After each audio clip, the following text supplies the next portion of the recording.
Y olvidarnos de la bondad de Dios y de su fidelidad nos lleva a dudar, a perder la fe y en muchas ocasiones a debilitarnos y apartarnos de su camino. Porque nos hemos olvidado de lo bueno que ha sido Dios para cada uno con nosotros. ¿O hay alguien acá que pueda decir que Dios no ha sido bueno con usted? Porque ser bueno, que Dios sea bueno para con nosotros, no quiere decir que no vamos a tener dificultades, ni batallas, ni luchas, ni pruebas. Al contrario, la fidelidad de Dios se manifiesta en esos procesos, en esas circunstancias. Su bondad se manifiesta en esos momentos donde parece que no hay salida. Y le doy gloria a Dios porque sé que esta palabra va a despertar en nosotros un sentido de agradecimiento y de fidelidad a Él, así como Él es fiel con nosotros. Yo quiero que usted se ubique en el Salmo 27.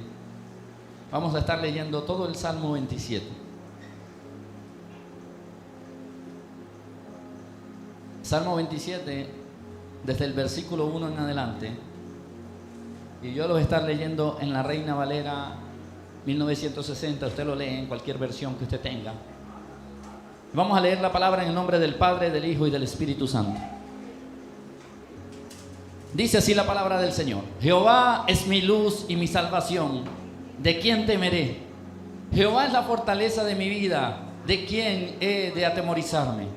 Cuando se juntaron contra mí los malignos, mis angustiadores y mis enemigos, para comer mis carnes, ellos tropezaron y cayeron. Aunque un ejército acampe contra mí, no temerá mi corazón. Aunque contra mí se levante guerra, yo estaré confiado. Una cosa he demandado a Jehová, esta buscaré: que esté yo en la casa de Jehová todos los días de mi vida, para contemplar la hermosura de Jehová y para inquirir en su templo. Porque Él me esconderá en su tabernáculo en el día del mal. Me ocultará en lo reservado de su morada. Sobre una roca me pondrá en alto. Luego levantaré mi cabeza sobre mis enemigos que me rodean, y yo sacrificaré en su tabernáculo sacrificios de júbilo, cantaré y entonaré alabanzas a Jehová. Oye, oh Jehová, mi voz con que a ti clamo. Ten misericordia de mí y respóndeme. Mi corazón ha dicho de ti: busca mi rostro. Tu rostro buscaré, oh Jehová. No escondas tu rostro de mí, no apartes con ira a tu siervo. Mi ayuda has sido. No me dejes ni me desampares, Dios de mi salvación. Aunque mi padre y mi madre me dejaran, con todo Jehová me recogerá. Enséñame, oh Jehová, tu camino, guíame por senda de rectitud a causa de mis enemigos. No me entregues a la voluntad de mis enemigos, porque se han levantado contra mí testigos falsos y los que respiran crueldad.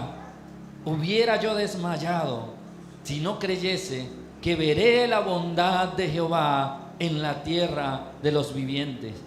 Aguarda a Jehová, esfuérzate y aliéntese tu corazón si espera a Jehová. Padre, te damos gracias, gloria, honra y honor a ti, mi Dios. Padre, como siempre, que tu palabra sea de edificación para cada uno de los que estamos en este lugar. Y aquí estoy, como ese canal, como ese instrumento, como esa vasija útil en tus manos, Señor. Que no venga nada de mí, sino que todo provenga de ti. En el nombre de Jesús. Amén y amén. Gloria a Dios. Puede sentarse. Entonces, el título de la prédica, como ya les comentaba, la bondad de Dios. Y me encanta el versículo 13, que dice: hubiera yo desmayado si no creyese que veré la bondad de Jehová en la tierra de los vivientes. Muchos de nosotros olvidamos la bondad de Dios en nuestra vida. Muchos de nosotros olvidamos la fidelidad de Dios en nuestra vida, lo fiel que ha sido Dios para con nosotros.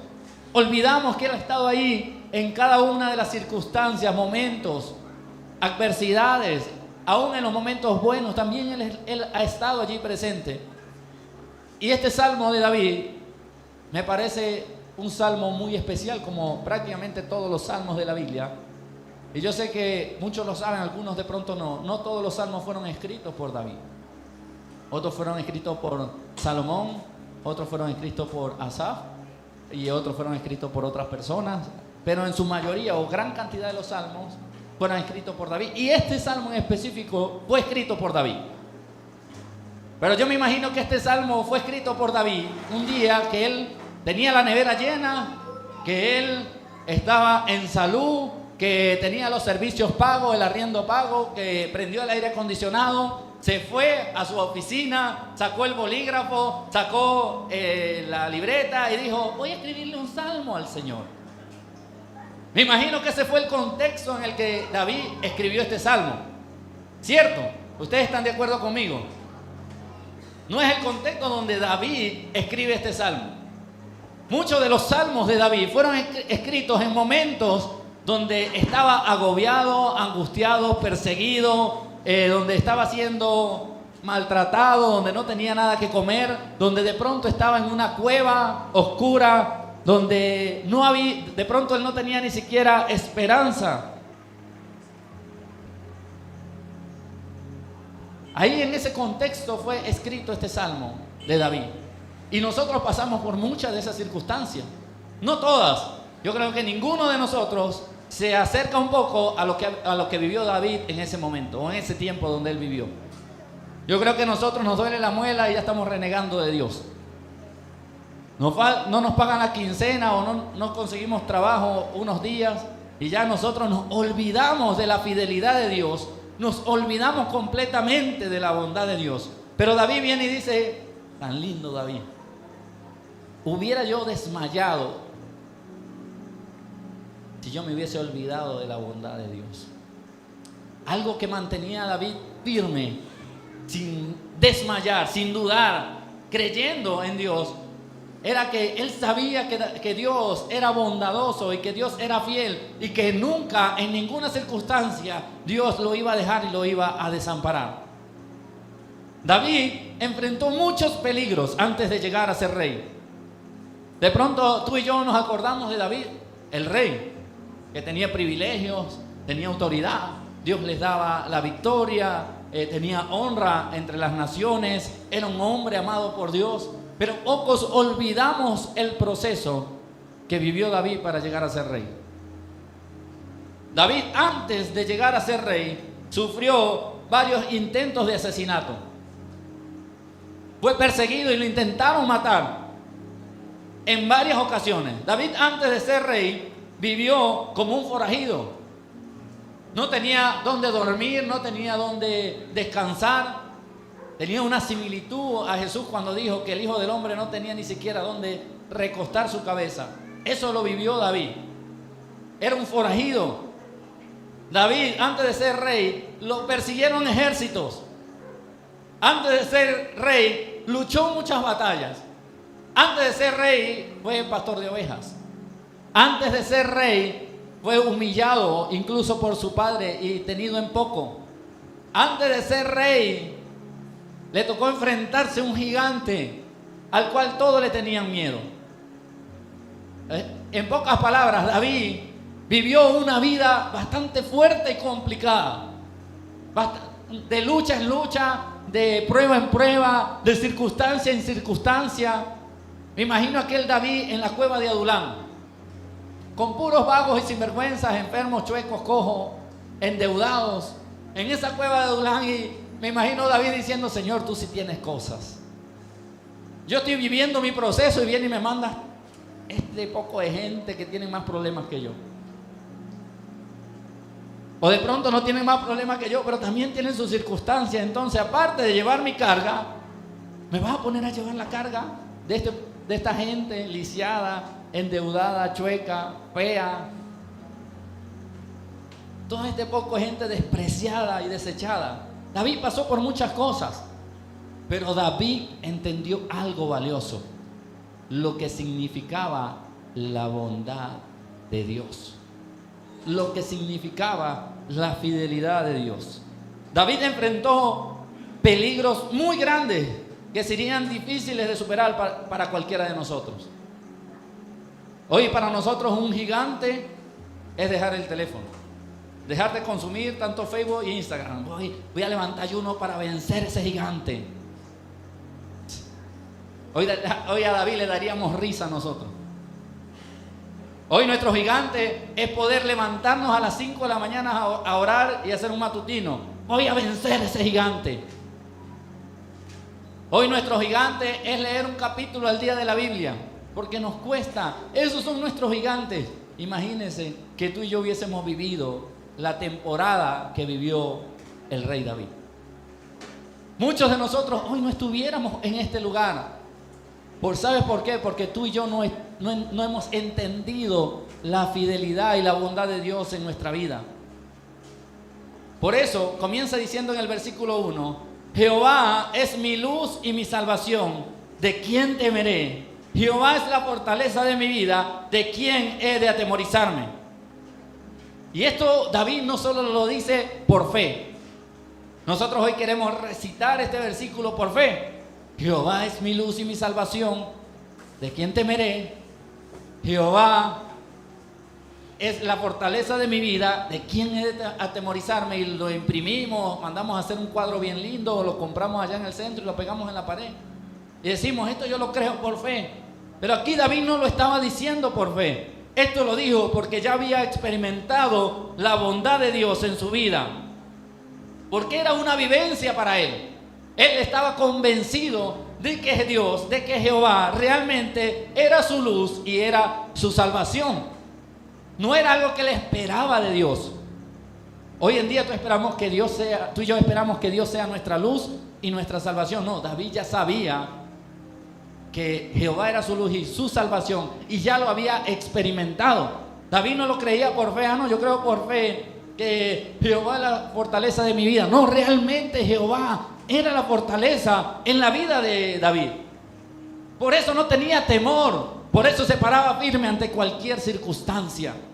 Y esto lo vemos en el versículo 2, cuando David dice: cuando se juntaron contra mí los malignos, mis angustiadores y mis enemigos, para comer mis carnes, ellos tropezaron y cayeron. Está hablando de algo que ya había vivido. Cuando se juntaron, no es algo que le esperaba que sucediera. Él no dijo: Señor, más adelante cuando se junten aquellos que me van a querer descuartizar, que me van a atacar, que me van a destruir, Señor, yo espero que vengas tú y me defiendas. No, ya él lo había vivido. Porque en contra de David se habían levantado un sinfín de enemigos. Y David vio cómo Jehová los hizo tropezar y caer. Ya David había experimentado la bondad de Dios. Era casi imposible para David y sus hombres enfrentarse a esos ejércitos tan grandes. Humanamente era imposible que David venciera. Pero había algo con lo que el ejército contrario no contaba. Y era con la bondad y la fidelidad de Dios. Que Dios dijo: yo estaré contigo y yo pelearé por ti. Y yo te daré la victoria.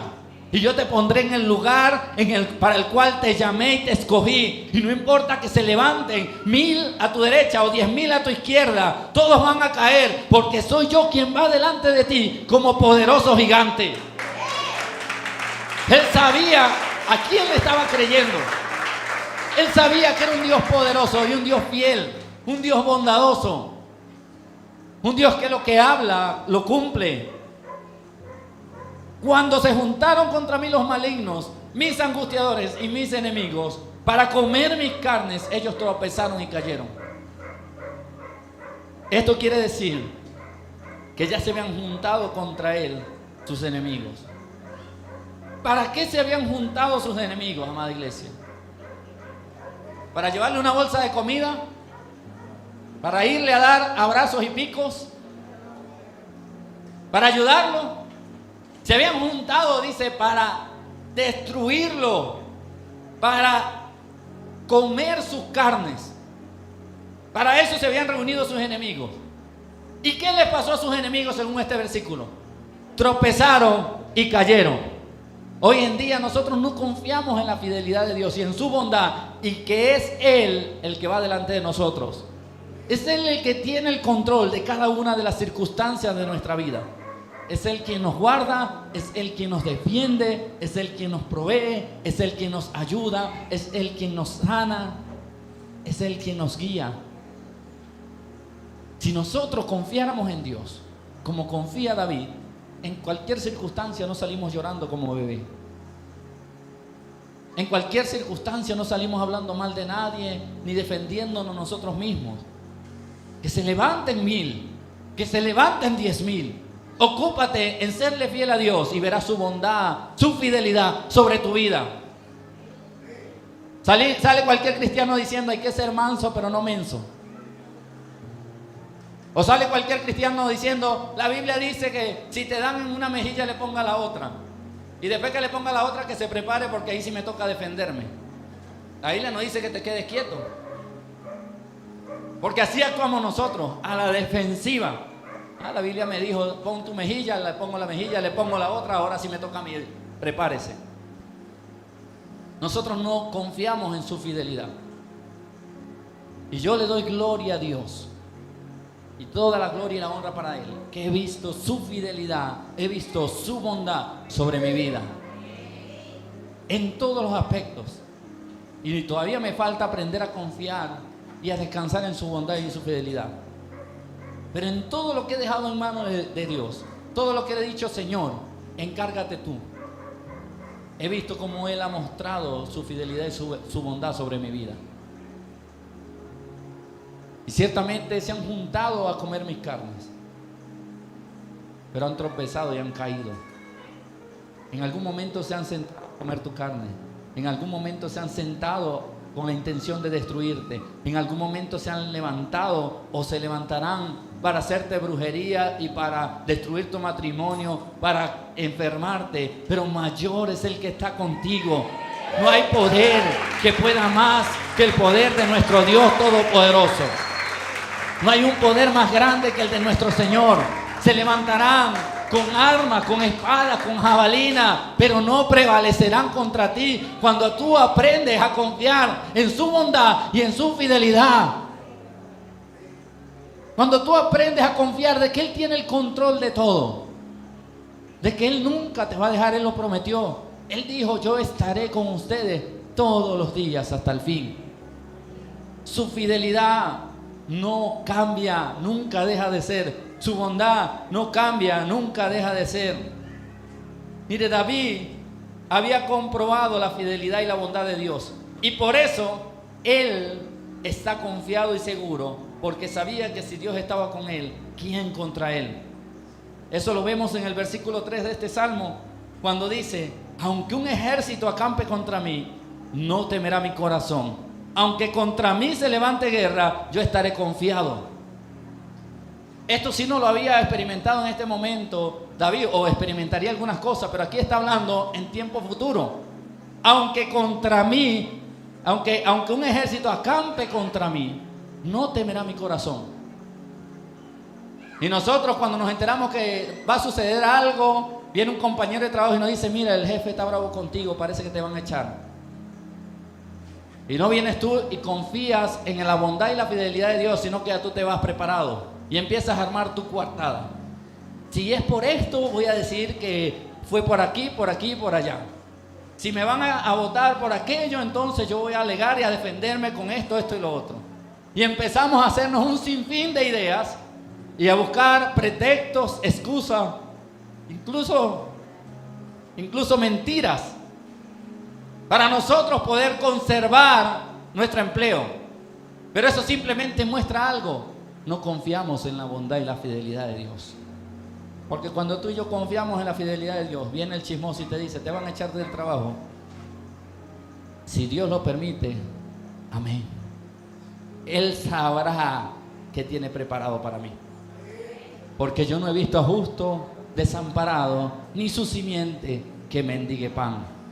Y usted no va a llegar, ay, pastor, me van a echar el trabajo, ¿qué hago? Tu vara y tu callado me infundirán aliento. Y aunque ande en valle de sombra de muerte, no temerá mi corazón, porque en Él estoy confiado. Cuando tú confías en la bondad, en la fidelidad de Dios, tú descansas en Dios. Y no estoy hablando de que te vas a quedar viendo Netflix en tu casa y el pastor dijo que descansemos en Dios. Ya eso es sinvergüenzura. Estoy hablando de que nuestra confianza está en Él y debemos estar convencidos de que Dios va a obrar, de que Dios va a hacer algo, que aunque se levante un ejército contra mí, no temerá mi corazón, y aunque contra mí se levante guerra, yo estaré confiado. No estoy solo, Dios está conmigo. ¿Por qué cree usted que David decía estas palabras? Si David fue perseguido, humillado, lo intentaron matar, luchó batallas, vivió forajido, peleó con leones, peleó contra Goliat. O sea, David había pasado por muchas cosas. ¿Por qué cree usted que David decía estas palabras? Aunque un ejército acampe contra mí, no temerá mi corazón. Porque desde el principio David comprobó su bondad y su fidelidad. ¿Quién humanamente se enfrenta a un león siendo adolescente? David no tenía una cualidad distinta a la suya y a la mía. David tenía el poder de Dios. David tenía la cobertura del Señor. David tenía esa promesa que descansaba en su vida de que había sido escogido y que Dios iba a estar con él y lo iba a guardar. Hoy un adolescente le echa un regaño y llora. Le gritan y cae en depresión. De un mes hay que llevarlo a psicólogo, a psiquiatra. Si le hablan un pelo ya parece que se le cayó el mundo. Imagínense a David siendo adolescente, enfrentándose a leones para guardar el rebaño que le habían entregado. Porque en ese tiempo David era un pastor de ovejas.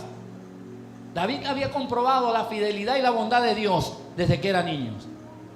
Y yo sé que tú y yo hemos comprobado y hemos visto la bondad y la fidelidad de Dios, incluso desde antes de ser cristiano. Cuando yo era adolescente, hace unos 5 años atrás, recuerdo que mi mamá me llevaba al colegio, por ahí a 5º grado, estaba en ese tiempo, y llevaba a mis hermanas también al colegio. Ellas sí ya estaban en el bachillerato, creo. Lo cierto es que íbamos toda la familia, excepto mi papá, porque ese bendecido nos dejó cuando mi mamá estaba embarazada de mí. Pero iba mi mamá manejando el vehículo, el carro, iba mi hermana mayor en el puesto de al lado del chofer y mi otra hermana, la de en medio, y mi persona en el asiento de atrás. Y íbamos al colegio, y cuando llegamos al colegio a las 6 de la mañana, o a las 7, no, 6:30, recuerdo que no había clases y mi mamá no se había enterado que no había clases. Y mi mamá trabajaba y su refugio para dejar a estos sinvergüenzas que la cansábamos era dejarlos en el colegio. Y cuando llega al colegio y se encuentra con la sorpresa de que no había clase, le dice: ¿y ahora qué hago? Te lo voy a llevar a mi mamá, que era mi abuela, o es mi abuela, pobre de mi abuela. Y a las 6:30, casi 7 de la mañana, cogemos una vía que es de una calzada para ir y otra para venir. Lo conocemos en Venezuela como era doble vía. Un canal venía y otro canal iba. Solamente eran 2 canales. Y a los lados de esa vía, porque mi abuela vivía en una zona que en ese tiempo casi era rural, en Dos Caminos, para nuestros hermanos que son de allá del Tocuyo, en Los Palmares. Y en ese tiempo no había autopista, era una sola calle llena de tierra por los lados. Y venía un carro de periódicos, de esos que traen los periódicos de la empresa y los reparten a diferentes ciudades. Esos carros salen desde muy temprano en la madrugada, porque en cada ciudad, en cada pueblo, el periódico tiene que estar bien temprano. Y ese día yo me imagino que el chofer no descansó bien y se quedó dormido manejando. Y cuando mi mamá nos iba llevando a donde mi abuela, el carro del periódico venía y comenzó a quitarle la derecha a mi mamá, a quitarle el carril. Y mi mamá no encontró sino tirar el carro hacia la tierra. Resulta que había un bote de aguas negras y lo que había era fango. Imagínense el agua negra en la tierra, cómo se pone de baboso. Apenas el carro tocó el fango, comenzó a girar sobre sus llantas y luego comenzó a girar techo, ruedas, techo, rueda, techo, rueda. Y dimos por ahí unas 5 vueltas así y unas 3 vueltas así. Y luego el carro lo detiene un poste en el techo. El techo quedó hundido en todo el centro y el carro quedó de lado. Este señor que ustedes ven aquí no salió ni con un rasguño. Ni un rasguño, nada, ni un dolor, ni un rasguño. Mis hermanas salieron golpeadas, moreteadas, cortadas, adoloridas.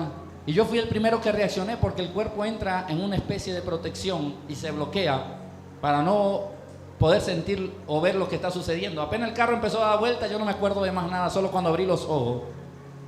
Y yo que iba atrás quedé en el asiento de adelante. Mi mamá y mis hermanas quedaron en el asiento de atrás. El vidrio del parabrisas quedó todo reventado y por ahí salí yo caminando tratando de entender lo que había sucedido. Y cuando veo lo que sucede, entro al carro otra vez, ya la gente se estaba llegando a ayudar a sacar a mi familia, que también estaba en shock. Y aún la fidelidad y la bondad de Dios alcanzó a mi familia porque ni un hueso se partieron. Y yo en ese tiempo ni soñaba con ser cristiano, ni soñaba con venir a Medellín, ni soñaba con que Dios me iba a traer a pastorear. Pero aún desde ese tiempo ya yo estaba comprobando la bondad y la fidelidad de Dios, porque Dios en mi vida ha sido bueno y en tu vida Dios ha sido bueno.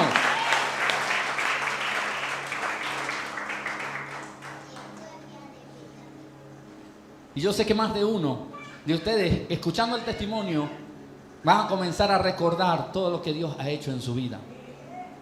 Un día en una cancha de fútbol, siendo adolescente también, no prendían las luces de la cancha y uno tenía que mover un alambre en la cerca de la cancha. La cerca movía un alambre que estaba enganchado al cable y cuando uno movía la cerca se movía el cable, se movía en el poste y cogía la luz.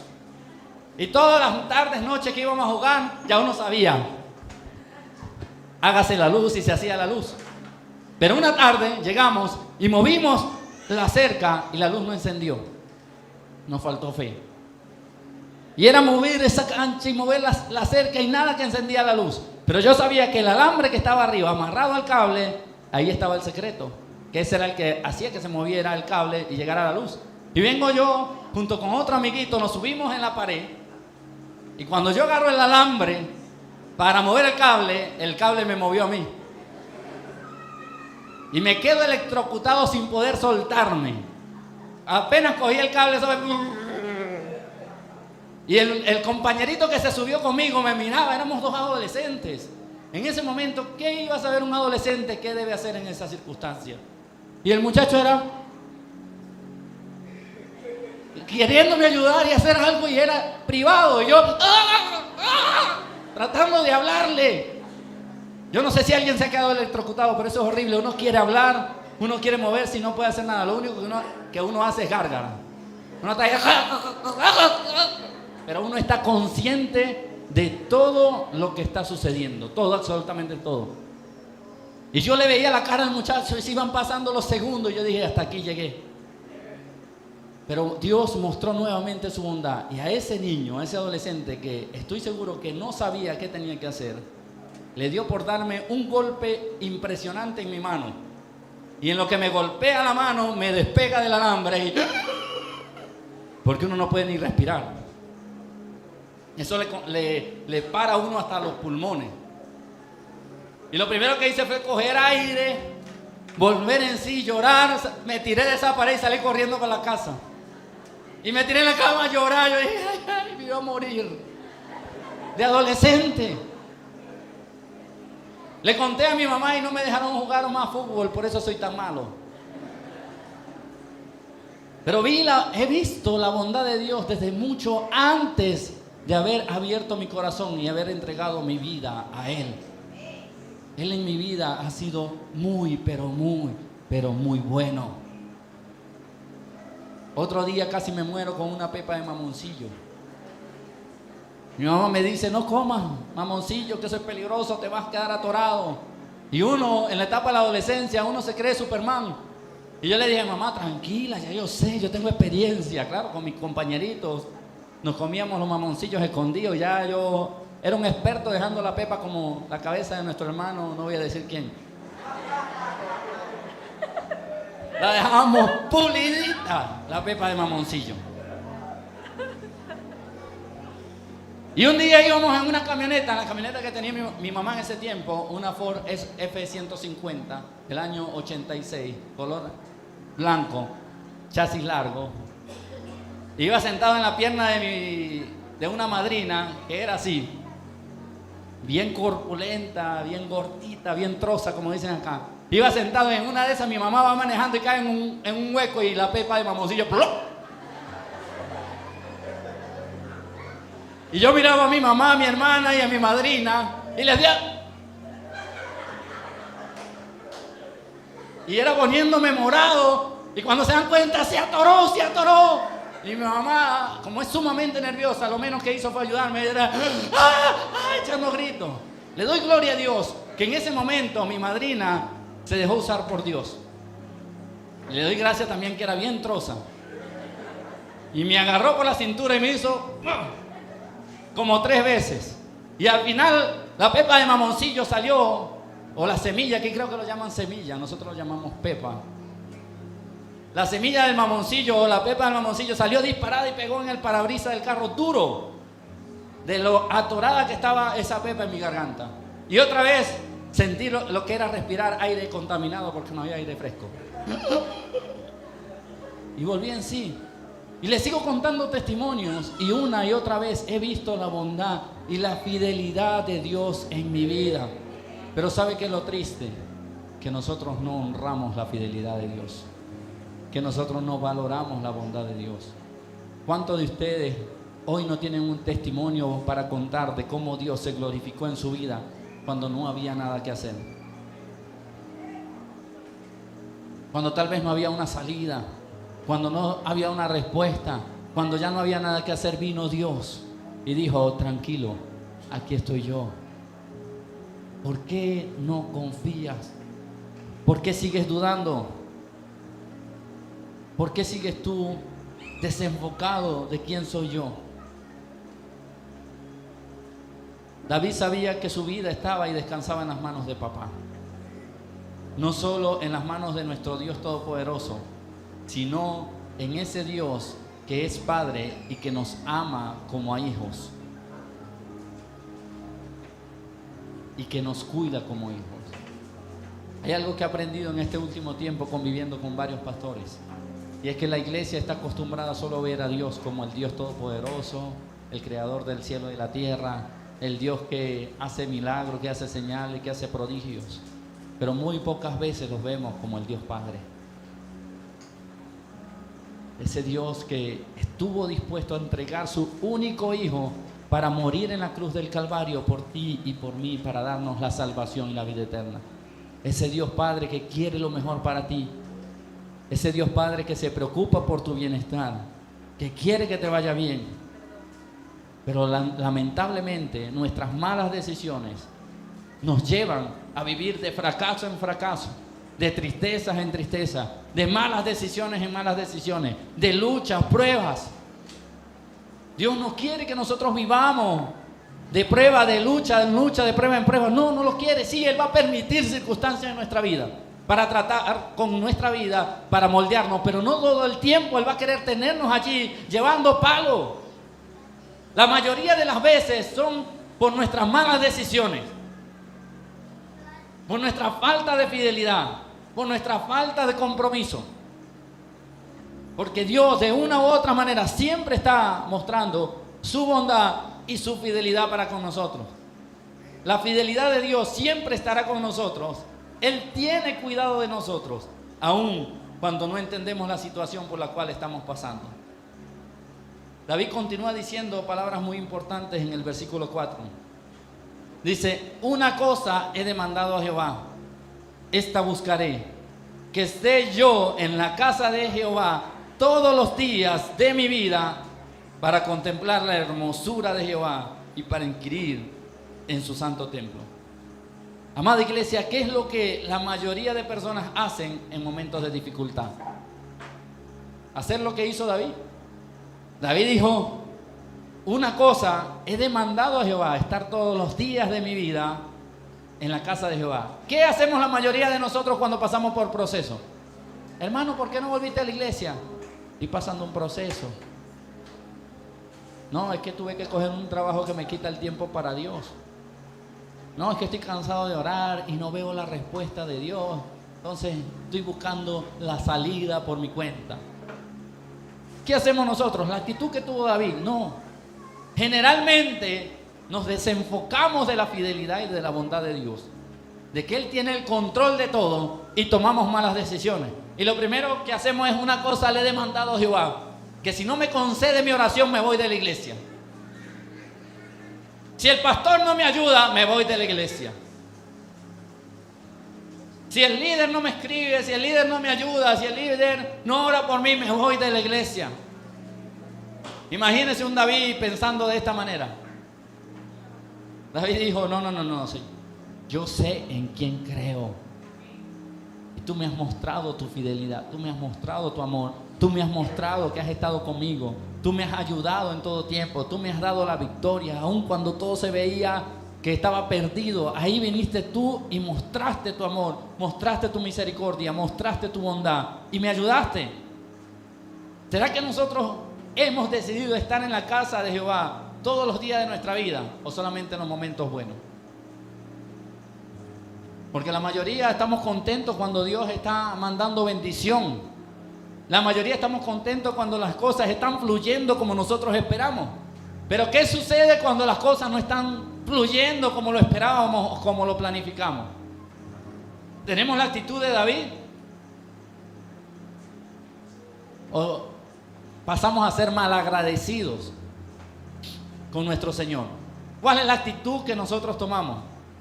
La mayoría se aleja, la mayoría reniega, la mayoría huye, le echa la culpa a Dios o a la iglesia. La mayoría se desespera, la mayoría se angustia. Pero hay una minoría que entiende que Dios tiene el control. Hay una minoría que dice: Señor, yo no entiendo lo que está sucediendo, pero algo de lo que estoy seguro es de que tu bondad y tu fidelidad siempre ha estado conmigo. Si hay un tiempo donde mi familia y yo hemos vivido y hemos visto la bondad de Dios y la fidelidad, es desde que llegamos a Colombia. Hace 6 años y medio, un 26 de julio, entré a Colombia, a Cúcuta. Un 26 de julio atravesamos frontera. Y un 28 de julio el presidente Duque estaba decretando el primer permiso especial de permanencia para los venezolanos en Colombia. 2 días de haber pasado la frontera, apenas llegando a Medellín, Dios mostró su bondad y su fidelidad, no solo conmigo, sino con muchos de los que llegaron a esta nación en ese tiempo y de los otros 4 mosqueteros que venían conmigo en ese viaje. Dios mostró su fidelidad para con nosotros, y apenas 2 días después ya éramos candidatos o podíamos acceder a ese permiso. El 4 de agosto del 2017, si no me equivoco,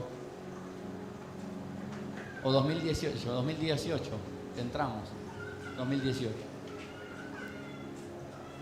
17 o 18. 17, que ya estoy viejo. El 4 de agosto del 2017 ya estábamos imprimiendo nuestro permiso de trabajo. Teníamos legalidad en Colombia. Y desde ese 26 de julio que entré a Colombia, y desde el 28 que llegué a Medellín, he visto la fidelidad y la bondad de Dios de infinitas maneras. Si hay algo para agradecerle a Dios, si hay una temporada para agradecerle a Dios, es la temporada de inmigrante. Cómo Dios ha sido bueno con nosotros. Amada iglesia, no es tiempo de echarle la culpa a nadie. No es tiempo de perder la fe, de dejar de creer. Tenemos un Dios que no nos deja, que no nos desampara y que Él muestra su favor para con nosotros. Es nuestra decisión seguir creyendo. Es nuestra decisión seguir confiando. Es nuestra decisión permanecer fiel. Es nuestra decisión no dudar ni desmayar. Es nuestra decisión seguir agarrado de Dios, aun cuando todo se vea adverso, aun cuando te estén persiguiendo, cuando no tengas nada que comer, cuando te queden sin trabajo. Ahí, Dios, confío y creo en ti, porque tú eres un Dios fiel, un Dios bondadoso, un Dios que no desampara a sus hijos. David nos enseña, amado hermano, lo que es confiar en aquel que prometió estar con nosotros todos los días hasta el fin. Tú y yo hemos comprobado la bondad de Dios en nuestras vidas, y aún así muchas veces perdemos nuestra confianza en Dios. ¿Hay alguien en este lugar que no haya experimentado la bondad de Dios? Que pueda decir: Señor, yo me pongo a pensar y nunca he visto tu gloria, nunca he visto cómo tú te manifiestas, nunca he visto tu ayuda, nunca he visto cómo me has guardado de algo.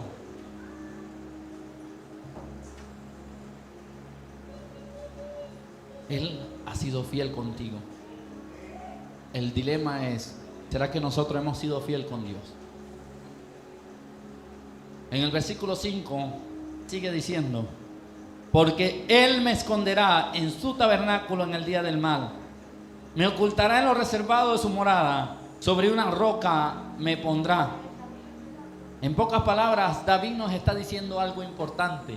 En esos momentos, en esas circunstancias donde crees que Dios se olvidó de ti, es donde tú debes permanecer fiel, porque Él te va a ayudar, Él te va a guardar. Dios hará lo necesario. Dios no se va a quedar tranquilo. No sé qué va a hacer Dios, pero de que mostrará su gloria, la mostrará. Yo no sé qué va a hacer Dios, pero de que Él va a obrar. No debemos tener dudas, no debemos tener ninguna pizca de prejuicios, no. Debemos creer de que Dios algo va a hacer y nos va a sorprender. Porque su bondad y su fidelidad siempre va a estar allí. Bueno, Señor, en tu oración, ¿qué tienes que hacer? Bueno, Señor, aquí está mi circunstancia, aquí está mi situación. Yo no tengo ni idea de lo que tú vas a hacer, pero algo de lo que sí estoy seguro es que tu fidelidad nunca falla, que tu bondad nunca falla, de que tú siempre has permanecido fiel, de que nunca me has quedado mal. Así que yo voy a creer y voy a confiar en ti. Estoy seguro que Dios hará algo en tu vida. Estoy seguro que Dios no te dejará solo. No sé qué va a hacer Dios, pero lo que sí sé es que hará algo. Algo va a hacer. Y tú tienes que después contar lo maravilloso que ha sido Dios en tu vida. Cómo Él ha mostrado su fidelidad para contigo. Él ha mostrado su favor para contigo. Muchos de ustedes no conocen la historia de esta iglesia. Y cuando quiera nos tomamos un café con leche, porque me pongo negro si tomo negro. Bromeando. Cuando usted quiera nos tomamos un café y le cuento la historia de la iglesia, porque muchos llegan hoy en día y dicen: wow, lo que Dios ha hecho en esta iglesia es maravilloso, qué linda, qué bella, qué hermosa la iglesia, espectacular. Algunos sí dicen: esa iglesia negra es del diablo, pero bueno, hablemos de lo que dicen lo bueno, lo bonito. Pero pocos conocen la historia detrás de lo que Dios ha hecho para que lleguemos a donde estamos hoy. Nadie sabe que cuando comenzamos, o bueno, pocos saben, mejor dicho, pocos saben que cuando comenzamos en un parque al aire libre, sentándonos en la banca del parque o en el borde de la acera, y ahí compartíamos la palabra, ahí alabábamos a Dios, ahí glorificábamos el nombre de nuestro Padre, ahí predicábamos a otro. Pocos saben que a las 7 de la mañana ya teníamos que estar activos los varones de la iglesia, que éramos como 5 o 6, buscando sillas en la casa de un hermano de otra iglesia que nos las prestaba y que vivía como a 5 cuadras del parque, y que a las 7 de la mañana teníamos que ir a esa casa a buscar la silla y traérnoslas en la espalda, en el lomo, y llevarlas al parque y ubicarlas así como se ven ustedes ahí bonito. Así lo ubicábamos en el parque. Y ubicábamos las sillitas, las 10 sillas, las 15 sillas que nos prestaba el varón, y ahí alabábamos a Dios, danzábamos al aire libre. Y salían los vecinos asomándose en la ventana de los edificios y dirían: buen poco de locos. Esta gente no tiene oficio. A las 8 de la mañana alabando a Dios en un parque al aire libre. Y lo teníamos que hacer esa hora porque antes de que el sol saliera fuerte y nos diera duro. Y ahí empezamos a alabar a Dios. En ese lugar hubieron personas que aceptaron a Cristo. En ese lugar se añadieron personas a la iglesia. En ese lugar personas quedaron impactadas, que no llegaron, pero pasaban y nos veían. Y veían lo que Dios había hecho en nuestra vida y decían: ellos ahí en un parque al aire libre, gozándose y siendo feliz, ¿qué tendrán que nosotros no tenemos? Luego el mismo hermano que nos presta la silla nos presta un local pequeñito donde cabíamos por ahí unas 20 personas. Y nos decían: tienen de 10 a 12 para hacer el culto, porque él usaba ese espacio para otra cosa. Y nos tocaba habilitar el localcito. Me acuerdo que teníamos el logo de la iglesia en un cartón con papel bond. Lo dibujamos con cartoncito, lo pintamos, y todos los domingos con el cartel para el templo. Lo poníamos en la pared del fondo. No teníamos atril, no teníamos sonido, no teníamos nada. Y ahí, a puro pulmón, alabando y glorificando el nombre de Dios. Terminaba el culto quitando todo, recogiendo la silla y dejando todo como estaba, para que el varón siguiera haciendo lo que tenía que hacer. Un día el Señor proveyó y vamos a comprar un atril. Gloria a Dios por el nuevo atril.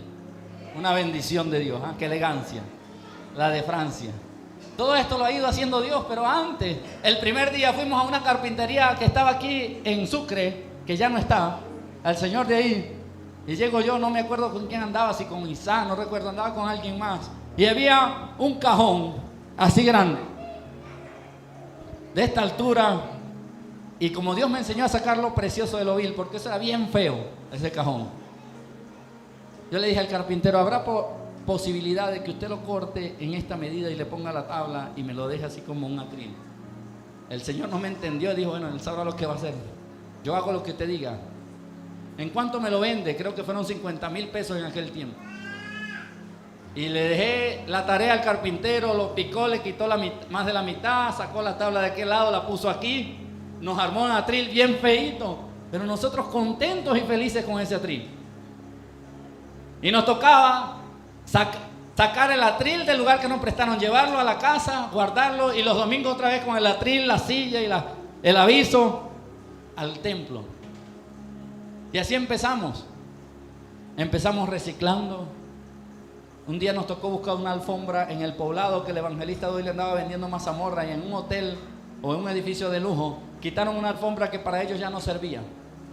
Y viene el evangelista y me llama: conseguí una alfombra para el púlpito que estamos haciendo. Véngase, vámonos para allá. Y nos fuimos para el poblado, buscó una alfombra como de 6 metros, no sé, era larguísima. Y la amarramos arriba de un carro y nos trajimos esa alfombra toda sucia,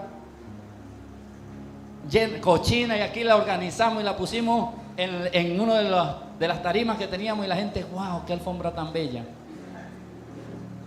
Sin saber el proceso que habíamos vivido.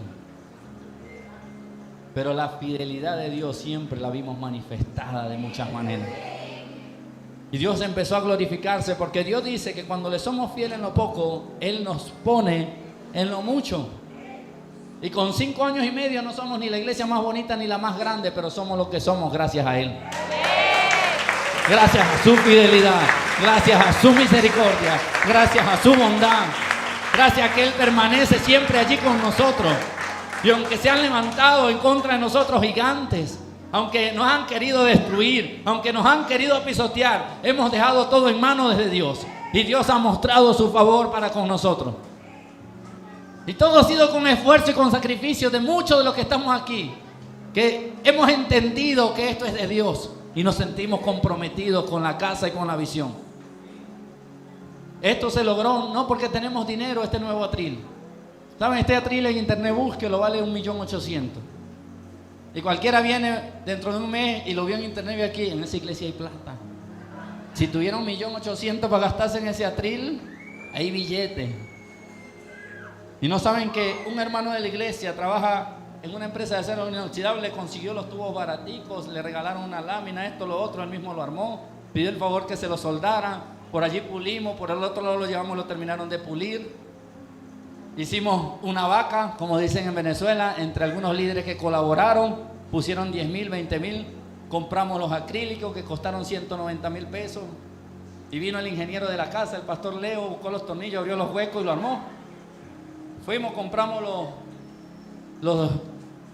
las paticas esas, los niveladores del atril allá en Home Center, que me dolió en el alma. 17,000 pesos cada cosita de esa. Ya casi me arrepentía, mejor lo fabrico. Yo dije, no, si vamos a hacer algo, hagámoslo con excelencia. Yo creo que no gastamos ni 400,000 pesos en un atril que vale 1,800,000. Aún en esto yo veo la fidelidad de Dios. Aún en esto veo la fidelidad de Dios. En esto veo la fidelidad de Dios. En ustedes veo la fidelidad de Dios. Él ha sido y seguirá siendo fiel.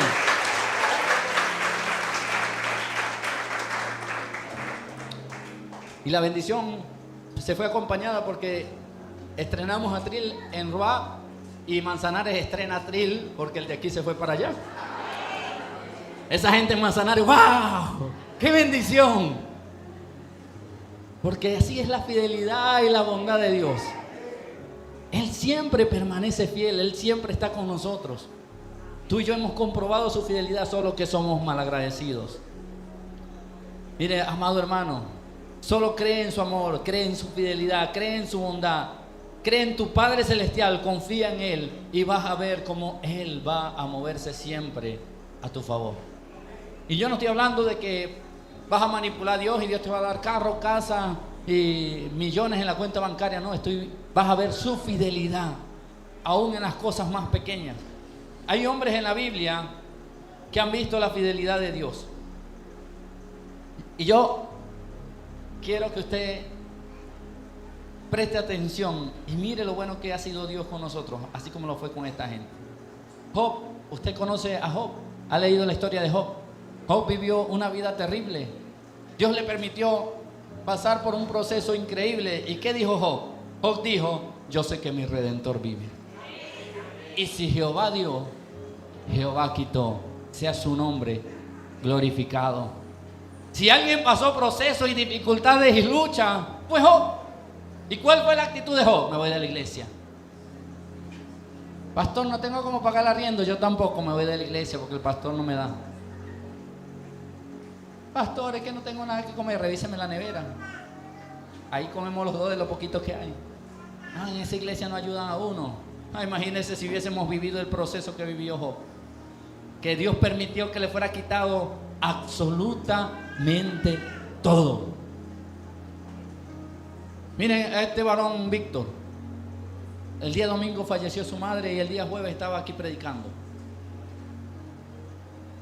dándole gloria y honra al que gloria y honra merece, porque su fidelidad no dejó de ser en su vida porque su madre haya partido. Al contrario, fue una muestra más de su fidelidad para contigo.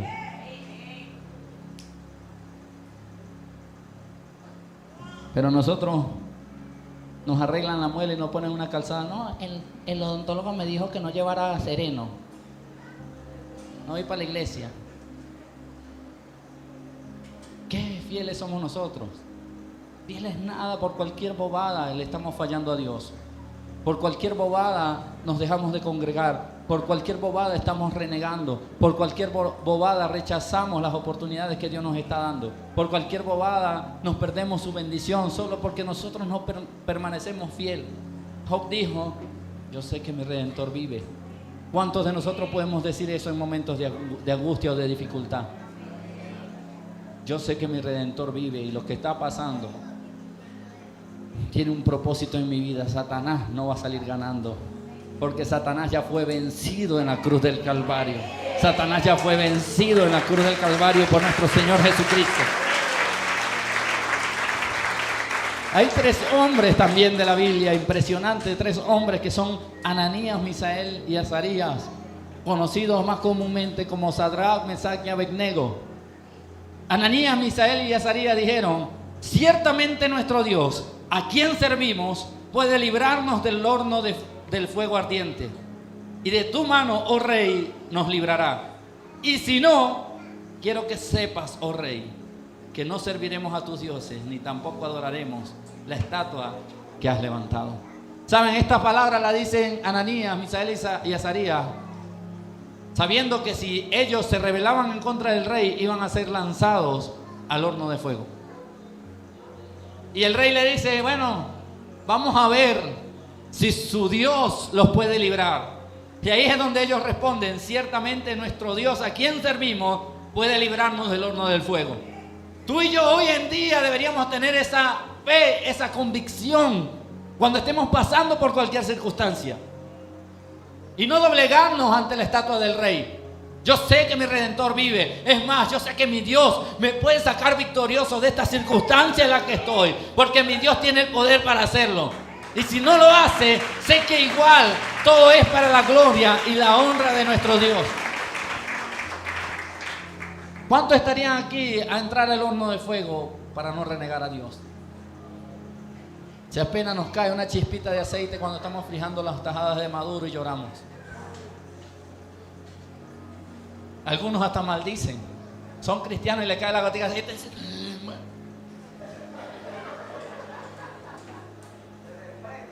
Mucho menos va a estar dispuesto a hacer lo que sea necesario por permanecer fiel a Dios. Si con una gotica de aceite ya andas maldiciendo. Algunos se muerden de la lengua. Gloria a Dios. Estos hombres sabían en quién había creído. ¿Y cuál fue el resultado de Ananías, Misael y Azarías? Se achicharraron en el horno. Salieron carbonizados. El resultado es que vieron la bondad y la fidelidad de Dios. Y el rey dijo, eran 3 los que estaban ahí adentro, pero yo veo 4. ¿Quién es ese que está ahí que tiene semejanza a un hijo de Dios? A un Dios danzando y gozándose con ellos. ¿Saben? Cantar la canción Fiesta en el Desierto es muy chévere. El problema es vivirla. Yo creo que algunos le tienen que cambiar la letra y decir llorando en el desierto, quejándome en el desierto, deprimiéndome en el desierto. Y usted cuando esté aquí no diga yo danzo, yo lloro, lloro, lloro, lloro. En el proceso me deprimo, primo, me deprimo, primo. No moriré. Porque así somos nosotros. Somos pocos los que podemos hacer fiesta en el desierto, porque hemos comprobado la bondad y la fidelidad de Dios. Mire, lo cuento como testimonio para gloria de Dios y para que Dios bendiga a la iglesia que me invitó el domingo a predicar a los pastores. A mí me llegan los servicios costosos. Nosotros vivimos en extracto 2, pero los servicios nos llegan como extracto 4 o 5. Yo creo que se confundió EPM. Y nos llega a 200 y punta los servicios. Antes nos llegaba a 300 y punta. Y a punta de lengua ya me están colaborando los niños y mi esposa y apagan las cosas. Pero 200 y punta de servicio. Y me toca pagarlo. No lo he pagado por sinvergüenza, pero Dios ya proveyó. Pero lo que voy es, me llegaron los servicios y yo descanso en Dios. A veces mi esposa se desespera de mi paciencia y de mi tranquilidad. Pero Señor, usted invitó, usted paga. Usted me llamó al ministerio y usted dijo, usted dedíquese al ministerio que yo me encargo de usted y usted va a proveer. Y voy a predicar a una iglesia por ahí de 30 personas aproximadamente, el día domingo. 30 personas. Y no, en mi intención no iba a recibir ninguna ofrenda, iba con toda la disposición del corazón a compartir la palabra. Pero al finalizar el culto, a los pastores vienen y me entregan un sobre y me dicen, pastor, queremos bendecir su vida. Y yo, de incrédulo, gloria a Dios por estos 50,000 que vienen ahí en este sobre. Señor, bendícelo, multiplícalo. Y cuando mi esposa abre el sobre, ella tenía más curiosidad que yo y dice,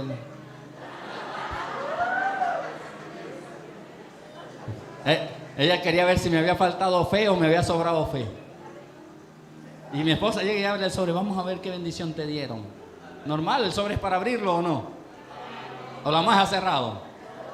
Entonces nos dan la bendición y llegamos a la casa y bueno, vamos a ver, vamos a sacar el sobre y obviamente uno ora por esa persona, por esa iglesia. Y cuando mi esposa empieza a contar, Santo Dios. Leo, mira la bendición tan grande que nos dieron. Y no le voy a decir cuánto fue por chismoso. Pero me alcanzaba para pagar los servicios. Y mi esposa, sacamos los diezmos de la bendición, sacamos la ofrenda y nos quedó lo justo para pagar el recibo de servicio que teníamos que pagar. Y la fidelidad de Dios siempre está presente, la bondad de Dios. Yo ni me imaginaba que esa iglesia iba a ser tan dadivosa. No fue mi intención en el corazón ir a compartir la palabra en ese lugar por dinero, jamás. Y sé que Dios va a honrar esa congregación por su generosidad. Por su generosidad.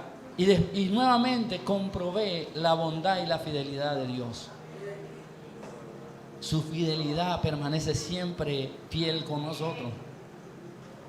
Hay otro hombre, Daniel. Vienen unos sinvergüenza y contaminan al rey y le dice: firma un edicto que todo aquel que adore un Dios distinto al tuyo lo lancemos al foso de los leones. Y el rey, de boca abierta: sí, es verdad, vamos a firmar.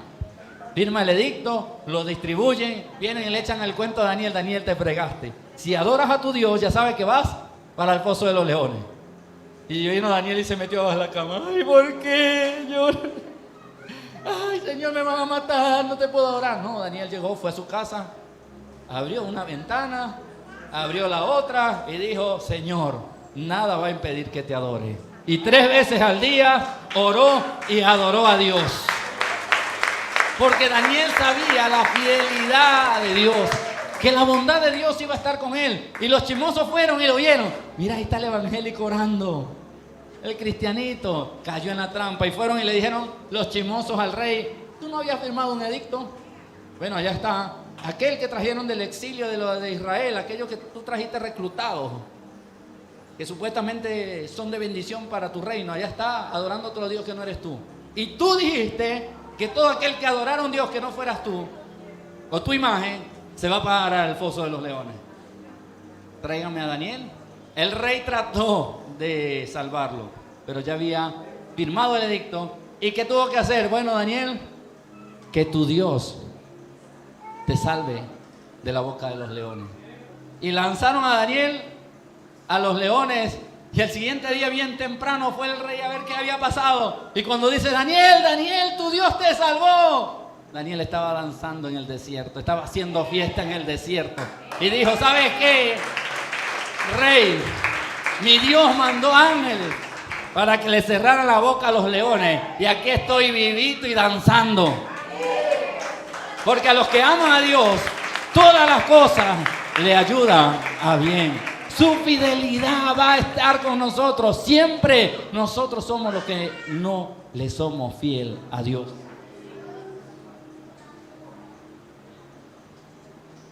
Señor, provéeme un buen trabajo que me dé para cubrir todos los gastos. Señor, bendíceme, te voy a ser fiel. Te dieron el buen trabajo y no 10 más. La plata ya no te alcanza, Señor, que tú eres muy malo, no me alcanza la plata. Ahora que tengo este trabajo, porque Él fue fiel a lo que tú le pediste, pero tú no le has sido fiel con lo que a ti te corresponde. Y así te ganes 10 millones de pesos, vas a vivir alcanzado, vas a vivir de enfermedad, en pruebas, en lucha, en dificultades, porque no le has sido fiel a Dios.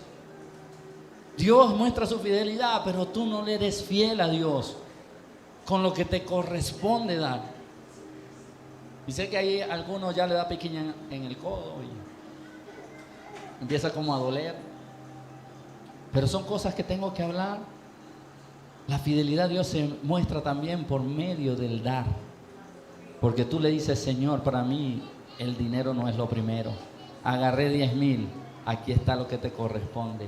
Agarré 20,000, aquí está lo que te corresponde. Agarré 50,000, aquí está lo que te corresponde. Agarré 1,000,000, aquí está lo que te corresponde. Agarré 5 millones, Señor, arrepiéntete, solamente te voy a dar alguito, porque ya eso es mucho para la iglesia. Porque la fidelidad llega hasta cierto punto. ¿Saben? En la iglesia de Manzanares una hermana recibió 6 millones de pesos justo antes de la fiesta de gratitud. El pastor Jorge andaba sacando de su bolsillo, sacando un poquito del fondo de la iglesia, porque hay que reservarlo del arriendo. Eso es una prioridad para que no nos atrasemos en el pago del local allá en Manzanares.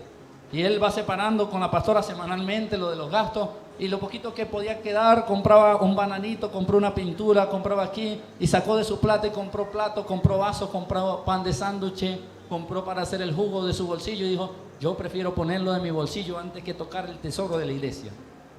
Y andaba volteando, y el primer día de gratitud, cuando vienen y la gente da su primicia y su diezmo y su ofrenda, y va la pastora Isabel como tesorera y cuenta, y ve un diezmo de 600,000 pesos. El pastor Jorge dice, me quedo impresionado de la fidelidad de Dios. Yo dispuse mi corazón de desprenderme de lo que yo aún necesitaba, porque el pastor Jorge no es millonario. Bastante pedal tiene que echar para vender su chichita. Y dispuso de su corazón con mucho amor, porque él quería atender a todos los que fueran de visita con su pancito de sándwich relleno, con su juguito, a todo el que fuera. Era el deseo en su corazón, y dispuso en su corazón dar. Y después él me dice, sentí que Dios me dijo, tranquilo, que no necesito tu dinero. Me comprobaste que tú me amas y me eres fiel. Ahora mira cómo te sorprendo.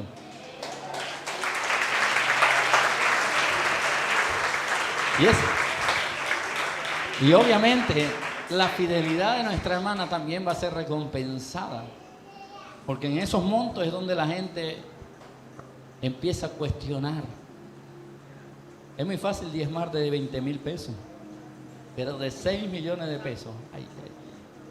Cuando uno empieza a ver esos moraditos, esos verdes ahí, ¡ay! ¡Ay! Me duele. Pero cambiemos el tema. Sigamos hablando de la fidelidad de Dios. Abraham creyó en la promesa de Dios que le daría un hijo, aun cuando humanamente era imposible. Pero Abraham sabía y estaba convencido de la fidelidad de Dios. Abraham tenía 90 y punta de años, no me equivoco, 80 y punta o 90 y punta. Ahora me corrige si sabe la edad, 90 y punta. O sea, era casi imposible, ya la máquina no le funcionaba. La mujer ya no tenía ovarios para concebir un hijo. Pero él sabía quién le había dado la palabra, y el que da la palabra es fiel. Si él lo dijo, él lo va a cumplir. Al siguiente año, ¿qué sucedió? Tenían el hijo en sus manos. La fidelidad de Dios. El centurión tenía una confianza tan plena en Jesús que le dijo, no es necesario que vayas, tan solo di la palabra. Jesús tenía la disposición de ir hasta donde estaba el siervo del centurión y sanarlo, pero el centurión le dijo, no, es que yo sé quién eres tú. Tan solo di la palabra y mi siervo sanará, porque ellos sabían en quién había confiado. Ellos sabían quién era su Dios. Iglesia, la pregunta hoy es, ¿estás convencido en el Dios en el que has creído? ¿Sabes cuál es su fidelidad y su bondad para con tu vida? ¿Has visto su gloria sobre ti? Así podemos seguir compartiendo muchos ejemplos de la Biblia, pero la realidad es que en la actualidad nuestro Dios Todopoderoso sigue obrando de manera poderosa. Él es el mismo Dios ayer, hoy y siempre. Y si Él lo hizo con aquellos hombres, también lo puede hacer contigo y conmigo el día de hoy. Solamente tienes que creer, confiar en su fidelidad y confiar en su bondad. Tristemente hoy en día nos hemos olvidado de la bondad de Dios, de su poder y de su fidelidad. Pero ojalá hoy tú y yo podamos decir, como dijo David en el versículo 13, hubiera yo desmayado si no creyese que veré la bondad de Jehová en la tierra de los vivientes. Hoy Dios te dice, amada iglesia, vas a ver la bondad de Dios en tu vida. Vas a ver la bondad de Dios en tu situación. Vas a ver la bondad de Dios en tu circunstancia. Vas a ver la fidelidad de Dios en lo que estás atravesando, si tú le crees y confías en Él. Él tenía fe, David tenía fe, tenía la esperanza y la confianza en que vería la bondad de Dios. Tú y yo ya la hemos visto en muchas ocasiones, pero hoy deja de dudar. Hoy deja el miedo. Hoy deja el desespero. Hoy deja de estar tomando decisiones que a Dios no le agrada. Hoy decide confiar y creer que Dios va a mostrar su bondad y su misericordia, su fidelidad sobre tu vida. Si estás a punto de desmayar, es porque no estás creyendo en la bondad y la misericordia de Dios. Que hoy tu lema sea: hubiese desmayado si no creyese que veré la bondad de Dios en mi vida.